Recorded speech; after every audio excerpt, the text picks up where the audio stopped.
भाई श्रीकांत यादव जी, रमाकांत यादव जी, हमारे समस्त भाईगण, बड़ी माता जी, पिताजी और दूर दूर से आए हुए साथियों,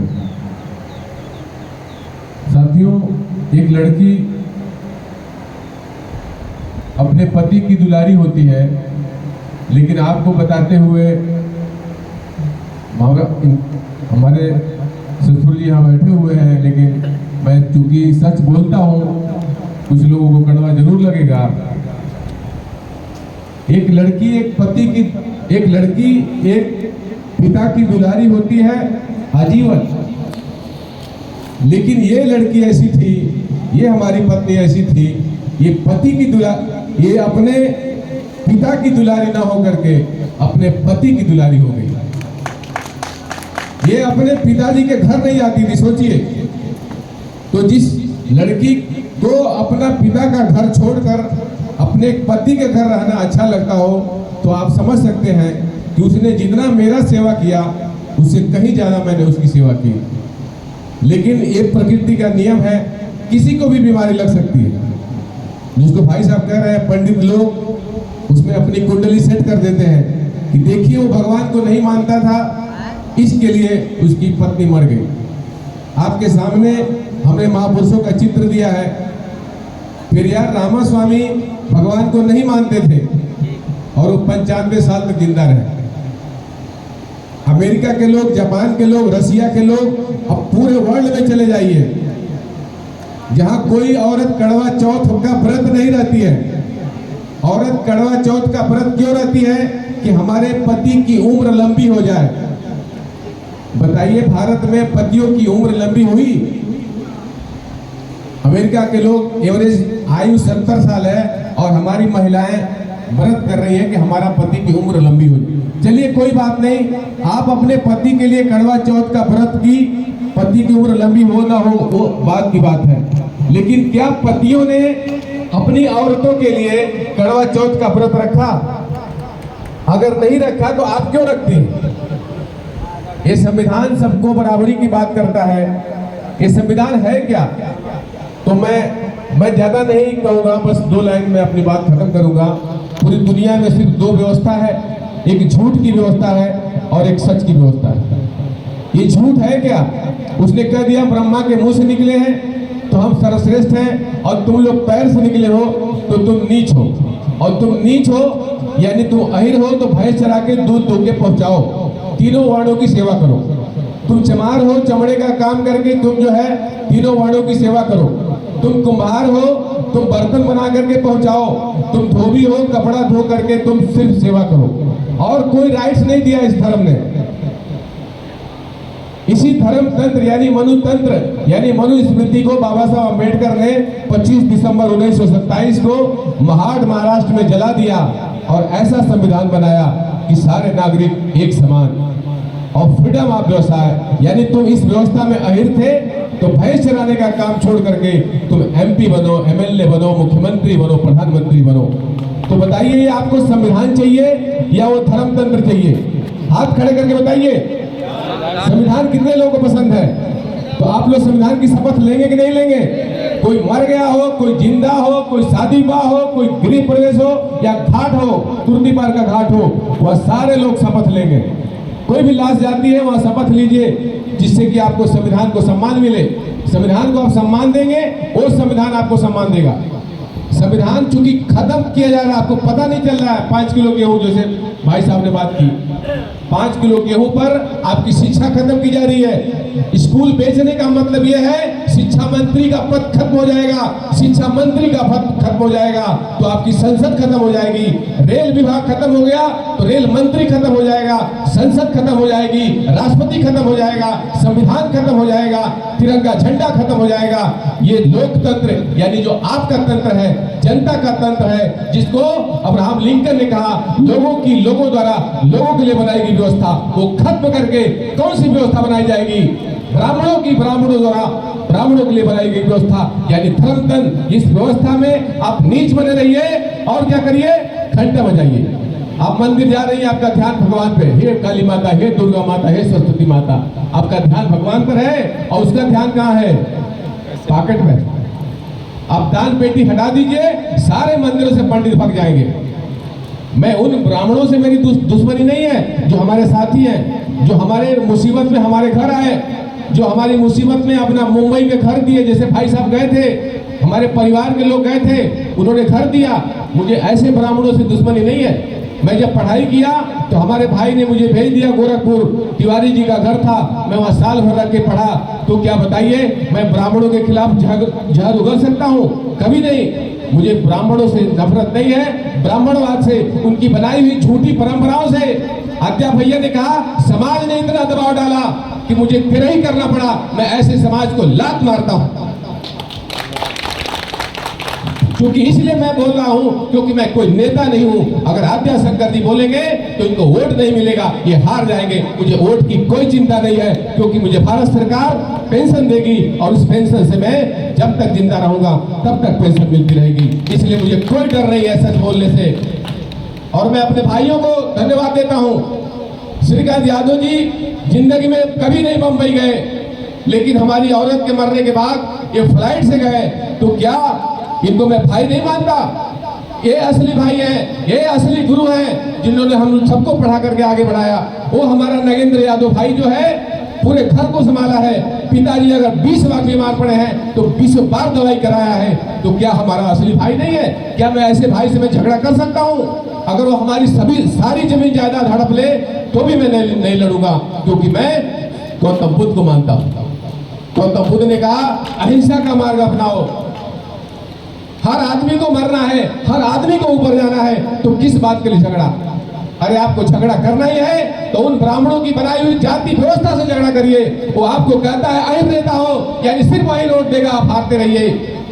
चमार नेता हो, चमार वोट देता रहेगा, आप हारते रहेंगे। और अपने को कहता है हम हिंदू नेता।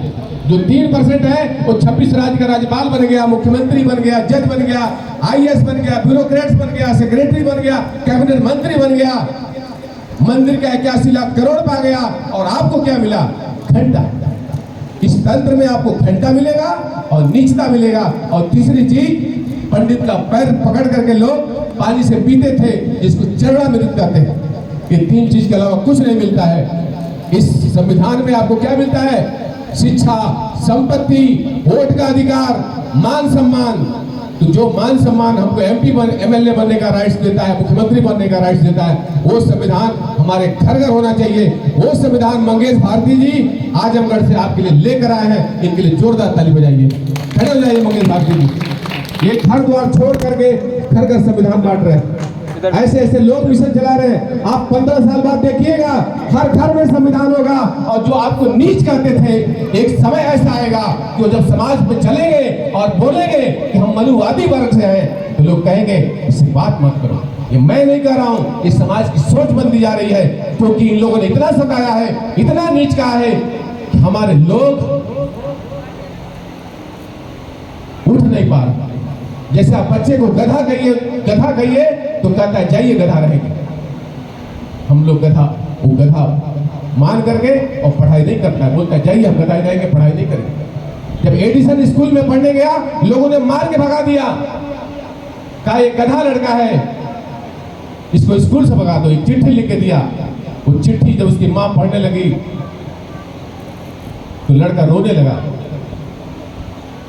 लड़का बोला, माँ इस चिट्ठी में लिखा क्या है टीचरों ने, तुम रो रही हो? तो माँ होती है। उसने कहा बेटा इसमें ऐसा लिखा है। उसने लिखा था ये तो बहुत गधा है, लेकिन बच्चों क्या बताती है? बेटा इसमें ऐसा लिखा है तो पढ़ने लिखने में इतना तेज हो कि तुम्हारे लेवल का स्कूल में कोई मास्टर ही नहीं है। और वो बाद में चलकर बल्ब का आविष्कार करता है, पूरी दुनिया को अंधेरे से रोशनी में बदल देता है। जब उसकी माँ मरती है तो अपनी आत्मकथा में लिखता है कि क्योंकि कबाड़ से चिट्ठी निकाल के उसमें पढ़ता है, उसमें लिखा रहता मैं बहुत गधा लड़का था। तो अपनी आत्मकथा में लिखता है, एक महान माँ ने एक मंदबुद्धि बालक को महान वैज्ञानिक बना दिया। तो वही कहता हूं अपने लोगों से कि नभ में, जल में, थल में जो कुछ दिख रहा है वो आपका बनाया हुआ है, आपकी बनाई हुई सड़कें हैं, आपका बनाया हुआ रेल यातायात है, आपका बनाया हुआ मंदिर है, आपका बनाया हुआ मस्जिद है, आपके बनाए हुए कल कारखाने हैं। इसलिए भारत बाप को बाप कहने का अधिकार अगर किसी को है वो आपको है। भारत बाप के ऊपर राज करने का भी अधिकार अगर किसी को है वो आपको है। अगर वो शूद्र कहता है, हमें गर्व है उस शूद्र पर। क्यों? क्योंकि हम मेहनत का वर्ग लोग हैं, हम श्रमजीवी वर्ग के लोग हैं। वो परजीवी है, काम कुछ नहीं करता है और देखिए ऊपर आके बैठ जाता है, फिर पीछे लिखने जा रहे हैं, फिर पीछे आके बैठ जाता है। ये क्या? यही कांग्रेस है। ये एयरटेल का सिम कार्ड है, ये जब हटता है फिर पीछे आके बैठ गया। वोडाफोन, ये बीजेपी। मतलब एयरटेल नहीं चलेगा, वोडाफोन ले लो, दोनों नहीं चलेगा। आइडिया, केजरीवाल का सिम कार्ड, आइडिया का सिम कार्ड ले लीजिए। जैसे हनुमान जी नहीं चलेगा, गणेश ले लो, गणेश नहीं चलेगा। दुर्गा जी ले लो, दुर्गा जी नहीं चलेगा। शिव जी को ले लो, शिव जी नहीं चलेगा। निराकार ले लो, भक्त भागना नहीं चाहिए। निराकार भी नहीं चलेगा, आसाराम को ले लो। तो हमको जालों में फंसाता है। जाति व्यवस्था इतनी खतरनाक है कि पूरे भारत को बर्बाद कर दिया। ये भारत विश्व गुरु था कब? सम्राट अशोक के समय उसने 25 यूनिवर्सिटी बनवाया, तक्षशिला, विक्रमशिला, नालंदा। उस यूनिवर्सिटी को इन लोगों ने जलवा दिया और लिख दिया मुस्लिम शासकों ने जलाया। लेकिन दिमाग किसका था? सम्राट अशोक ने अपने लड़के महेंद्र लड़की संघमित्रा को भेज करके बुद्धिज्म दूसरे देश में फैलाया। अगर वो अपने लड़के लड़की को दूसरे देश में नहीं फैलाया होता बुद्धिज्म, तो भारत से आज नामो निशान मिट गया होता। भारत में पैदा हुए बाबा साहब अम्बेडकर जो बुद्धिज्म को जिंदा कर दिया। अगर भारत में बुद्धिज्म जिंदा नहीं होता तो आने वाले ज्यादा वक्त नहीं है। आप जो 24-24 की बात कर रहे हैं, कुछ नहीं है। उनके दिमाग में पिक्चर बन गई है कि मनुस्मृति का संविधान लागू करना है, यानी अहिर से भैंस चरवा करके दूध पहुंचवाना है। उनके दिमाग में आज भी खोपड़ी भरा हुआ है।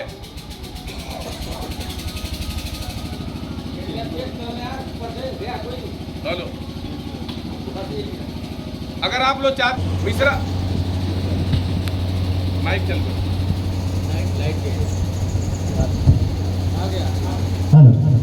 गया, तिवारी में शादी नहीं करता है, मिश्रा में नहीं करता है, दुबे में नहीं करता है, चौबे में नहीं करता है, माल्या में नहीं करता है, मुखर्जी में नहीं करता है, चटर्जी में नहीं करता है, बनर्जी में नहीं करता है, अग्निहोत्री में नहीं करता है, भारद्वाज में नहीं करता है, तेंदुलकर में नहीं करता है, सिरोडकर में नहीं करता है। और हमको कह दिया तुम अहिरो शादी करो। एक ही गेहूं को बार बार खेत में बोएंगे, गेहूं होगा? हमारा सबसे क्रिमिनल माइंड का अगर समाज में कोई आदमी है तो ये मनुवादी वर्ग के लोग हैं। हम उनसे नफरत नहीं कर रहे हैं, वो भी एक प्राणी है, लेकिन उनके झूठ को पर्दाफाश कर रहे हैं।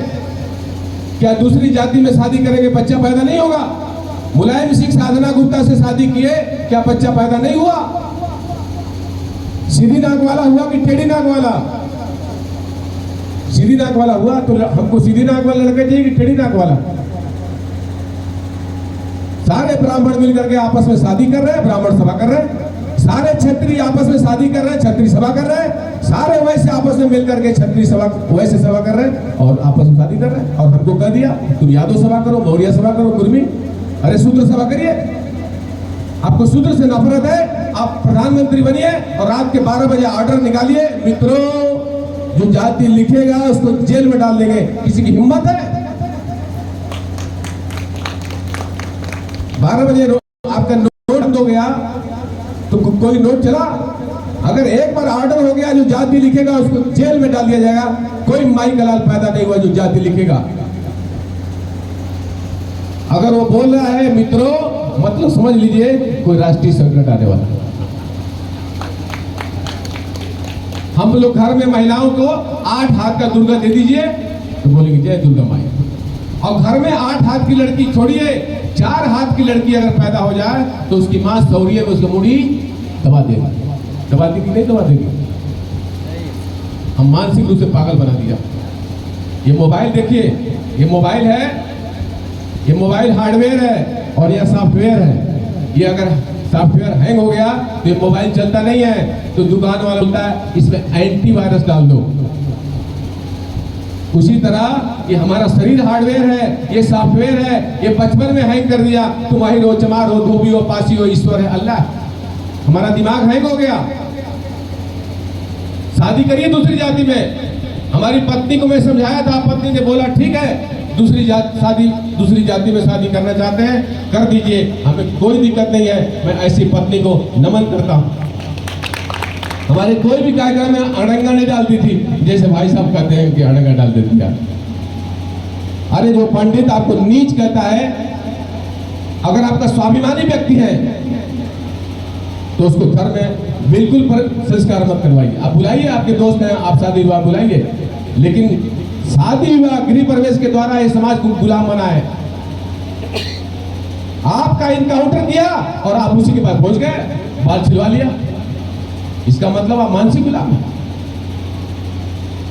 सुबह सुबह 18 चैनल 19 बाबा आपका राहु की दुर्गण पर चल रहा है, शनि की दिशा बराबर नहीं है, बजरंग बली को केला चढ़ाइए, आपका कल्याण हो।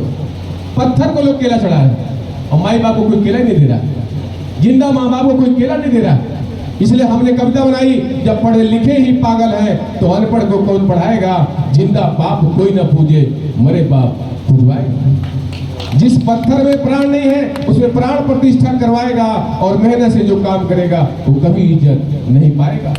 राहु केतु जब है नहीं उससे भी डरवाएगा, शनि का प्रकोप दिखाकर तेल का भी सत्यानाश करवाएगा। अच्छा भाषण दे दो तो टीवी नहीं बताएगा, सोशल मीडिया एकमात्र सहारा जो दर्द मजलूम का बताएगा। ईश्वर अल्लाह किधर रहता कोई तो दिखलाएगा, ज्यादा कुछ पूछ दो तो मारामारी पर उतर आएगा। किधर ईश्वर अल्लाह? ये वायरस है। अगर ईश्वर है तो मंदिर में बलात्कार क्यों नहीं हो जा रहा? अगर अल्लाह है तो मस्जिद में बलात्कार क्यों नहीं रुक जा रहा है? इसका मतलब ये हमारे दिमाग में वायरस डाल दिया बचपन में, कुछ नहीं है। भाई साहब ने हमको पढ़ाया और हमको नौकरी लग गई, हम तुरंत चले गए मंदिर में मिठाई में। हमको मिठाई लेकर कहाँ जाना चाहिए? भाई के पास जाना चाहिए कि मंदिर में जाना चाहिए? आप लोग बताइए। अगर ऐसा नहीं करेंगे तो क्या आगे से कोई भाई आपको पढ़ाएगा? नहीं पढ़ाएगा। आप सीधा जाइए भगवान से कहिए फीस दो, फीस महंगी हो गई, स्कूल महंगा हो गया, MBBS में 1.5 करोड़ लगा है, मांग के देखिए। भाई से मत मांगिए, क्या वो देगा? तो आपका भाई भगवान है कि वो पत्थर भगवान है? तो मैं तो नमन करता हूं अपने भाइयों को, जो ये कार्यक्रम किया, तेरा ही बंद कर दिया, इसका क्रेडिट सारे भाइयों को जाता है। पूरे बंबई से लगा है, पूरे इंडिया में मैसेज जा रहा है कि इनके भाई लोगों का पूरा समर्थन है, तब जाके ये कार्यक्रम हो रहा है। इतनी आसान नहीं है। जिस तरह आद्या भैया ने बताया कि हमारे ऊपर इतना दबाव पड़ा, मुझे तेरा ही करना पड़ा, क्योंकि नेता है इसलिए दबाव सह लिए, मैं नहीं सहूंगा। मुझे नेतागिरी से मतलब ही नहीं है, क्योंकि जब तक समाज सुधरेगा नहीं, नेता बना के कोई मतलब नहीं है। आप नेता बन जाएंगे और उन्हीं की शरण में जाएंगे और बोलेंगे जय हनुमान ज्ञान गुण सागर, जय कपीश तुल्यो उजागर राम दूत अतुलित बलधामा अंजन पुत्र महासुदामा। अगर हनुमान जी ज्ञान के सागर हैं तो कोलंबिया यूनिवर्सिटी में उनका फोटो लगना चाहिए। वहां किसका फोटो लगा है? डॉक्टर भीमराव। क्या वो लोग मूर्ख हैं? अगर हनुमान जी सूरज निकल गए तो अमेरिका में अंधेरा होना चाहिए था, जापान में होना चाहिए था, रसिया में होना चाहिए, कहीं अंधेरा हुआ? खाली ब्राह्मण की किताब में हुआ और आपको बता रहा हमारा। ये किसने आपको सिखाया कि लड़ो ब्राह्मणवाद से, मनुवाद से? सबसे पहले इस पृथ्वी में पैदा हुआ 2500 साल पहले गौतम बुद्ध का। इस दुनिया में दुख है तो दुख का कोई न कोई कारण होगा, और अगर कारण मालूम पड़ गया उसका निवारण हो जाएगा। उन्होंने कहा कोई चीज इसलिए मत मानो कि सारी दुनिया मान रही है, कोई चीज इसलिए भी मत मानो कि बड़े लोगों ने कहा है, कोई चीज इसलिए भी मत मानो कि धर्म ग्रंथों में लिखा है, कोई चीज इसलिए भी मत मानो कि मैं कह रहा हूँ, बल्कि अपनी बुद्धि अपने विवेक से खुद तय करो क्या सही है क्या गलत है। वो कहते हैं बुद्धं शरणं गच्छामि, आप अपनी बुद्धि के शरण में जाइए। धम्मं शरणं गच्छामि, मतलब प्रकृति के बनाए हुए समतावादी नियमों की शरण में जाइए। संघं शरणं गच्छामि, मतलब तर्कशील लोगों के समूह में रहिए। जो तर्क नहीं कर सकता वो गुलाम है। आप तर्क करिए। पार्वती जी नहा रही है और अपने मैल से बच्चा पैदा कर दी, पता नहीं कितना महीना से नहीं नहाई थी, और एक ही दिन का बच्चा दरवाजे पे खड़ा भी हो गया। हम लोग गाँव में औरतें उसको भुगवा लगा रही है, मीस रही है, 6 महीने बाद वो खड़ा हो रहा है, एक ही दिन में बच्चा खड़ा भी हो गया, दरवाजे पे खड़ा हो गया। शंकर जी आए, बोले तू कौन है? मैं तो पार्वती का बेटा हूँ, अरे तुम का बेटा हो गया भाई, हमें तो कोई जानकारी नहीं है। भगवान है, उनको कोई सूचना ही नहीं, उसका मूड़ी काट देते हैं। तो पार्वती जी कह रही इसको जिंदा करिए। अरे जिंदा करने की क्या जरूरत है, जब आपका नहाने से ही बच्चा पैदा हो रहा है, एक बार और नहा लीजिए। चलिए, वो भगवान ने मूड़ी काट दी है, इतना छोटा सा मूड़ी जोड़ सकते हैं ना? कहाँ से मूड़ी ला रहे हैं? 75 किलो हाथी का मूड़ी काट के, 75 किलो का मूड़ी काट के एक दिन के बच्चे में से सटाएंगे, काटेंगे, माटेंगे, छाटेंगे, सटेगा? उसका ब्लड ग्रुप मिल रहा है। हमारी औरत का किडनी जब ट्रांसप्लांट होना हुआ, मैं भाभी जी को नमन करता हूँ, सबसे पहले हमारे घर में तैयार हुई कि मैं उनका किडनी देने को अपना तैयार हूँ। इनके लिए जोरदार ताली बजाइए आप लोग, खड़े हो जाइए आप। ये 1-2 साल से बीमार थी, खाना नहीं बनाने दिया।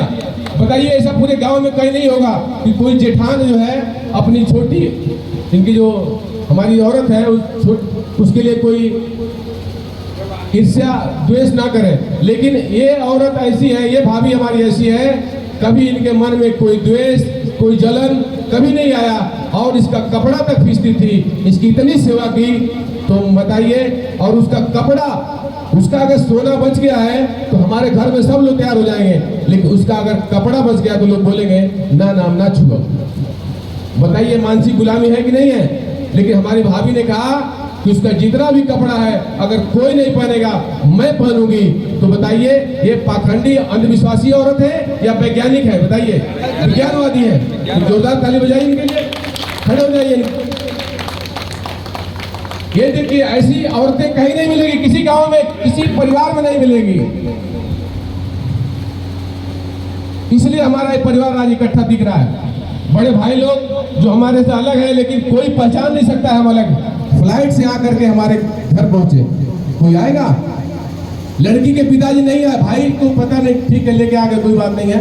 पिताजी बताइए, इस दुनिया में कोई ऐसी लड़की नहीं होगी कि लड़की के मरने के बाद पिता न जाए, लेकिन इसके पिताजी नहीं गए, इसलिए वो अपने घर नहीं जाती थी। मैं चाहूंगा ऐसा पिता कोई ना बने। उन्होंने मुझे पढ़ाने लिखाने में बहुत सहयोग किया है, मैं उनकी बुराई नहीं कर रहा हूं और उनको मानता भी हूं, लेकिन जो सच है, मुझे आदत पड़ी हुई है सच बोलने की, मैं बोल रहा हूं। भैया कहते हैं तुम ससुराल बिगाड़ दिए हो, ससुराल के लोग बिगाड़ दियो। हम इसलिए बिगाड़े, हमारा पढ़ैया ब्रेक हो जाता तो काम कैसे चलता, इसलिए थोड़ा बिगाड़ दिया थोड़े समय के लिए। तो हम पिताजी से संबंध आगे भी बना के रखेंगे। अपने जो हमारे ससुर जी हैं, आए भी हैं, अगर वो बोलना चाहें तो हमारे बात बोल भी सकते हैं। अगर आप लोग चाहें, घर के लोग, परिवार के लोग, हमें कोई आपत्ति नहीं है। हमें उस संविधान को शपथ करना है। सब लोग खड़े हो जाइए, संविधान की शपथ लेंगे। संविधान खोल दीजिएगा। ससुर जी को बुलाएं, भैया का आदेश नहीं, ससुर जी को बुलाइए, 2 मिनट अपना खड़े होकर के सुनिए आप भाषण का। ससुर जी को बुलाया जाए। जो हमारे मन अतः भैया लोगों ने घर से इसलिए निकाला कि तुम हिंदू धर्म की डाइन हो। हिंदू धर्म में लड़कियों को पढ़ाना, शूद्र को पढ़ाना पाप है। या तो तुम पढ़ाना चालू करो या घर द्वार छोड़ दो। इस औरत ने बोला, सावित्रीबाई फुले ने, जिसका फोटो है, इसको खोलिए। ये देखिए, ये सावित्रीबाई फुले का फोटो देखिए आप लोग। 1848 में इसको लोगों ने घर से निकाल दिया कि तुम शिक्षा देने का काम कर रही हो, पाप कर रही हो। वो बेचारी घर से निकली है। देखिए, ये सावित्रीबाई फुले का फोटो दी। ये मंगेश भाई जो आजमगढ़ से लाए, हाँ पर मंगेश भाई आजमगढ़ से लाए। देखिए, ये नारी नहीं होती, अंबेडकर पैदा नहीं होते, और अंबेडकर पैदा नहीं होते, भारत का संविधान नहीं बनता, और भारत का संविधान नहीं बनता तो आज भी आहिर भाई चलाता, गडरिया भेड़ चलाता, धोबी कपड़ा धोता, चमड़े का काम करता। तो बताइए, इस सावित्रीबाई फुले की जयंती घर घर मननी चाहिए कि नहीं मननी चाहिए? मननी चाहिए। शिक्षा की देवी है कि नहीं है? हमको बता दिया सरस्वती है, लेकिन असली शिक्षा की देवी कौन है? सावित्रीबाई फुले। हमने कविता बनाई, दत्त मैं लूंगा सुनाएगा कौन, इनकी आवाज उठाएगा कौन, जब अखबार ही नोट छापने लगे तो वतन की हकीकत बताएगा कौन। सावित्रीबाई फुले को बताएगा कौन, असली सरस्वती के रूप में इसे पुजवाएगा कौन। अंग्रेज थे ही इस देश के भाग्य विधाता, ये असली बात बताएगा कौन। अंग्रेज नहीं आते 1932 में आपको वोट का अधिकार नहीं मिलता। अंग्रेज नहीं आते 1813 में आपको शिक्षा का अधिकार नहीं मिलता। अंग्रेज नहीं आते 13 में आपको 1795 में संपत्ति का अधिकार नहीं मिलता और आपको मान सम्मान नहीं मिलता। इसलिए अंग्रेज आपके लिए भगवान बनकर आए, सावित्रीबाई फुले पैदा हुई, अम्बेडकर पैदा हुए और आज हम खड़े हैं उस संविधान की वजह से। तो उस संविधान के हम शपथ लेंगे। उसके पहले मैं ससुर जी से निवेदन करूंगा, 2 मिनट इनकी लड़की थी और कल बता रहे थे मैं बहुत उसको मानता था, तो नैतिक कर्तव्य बनता है कि उनको चाहे 2 मिनट अपनी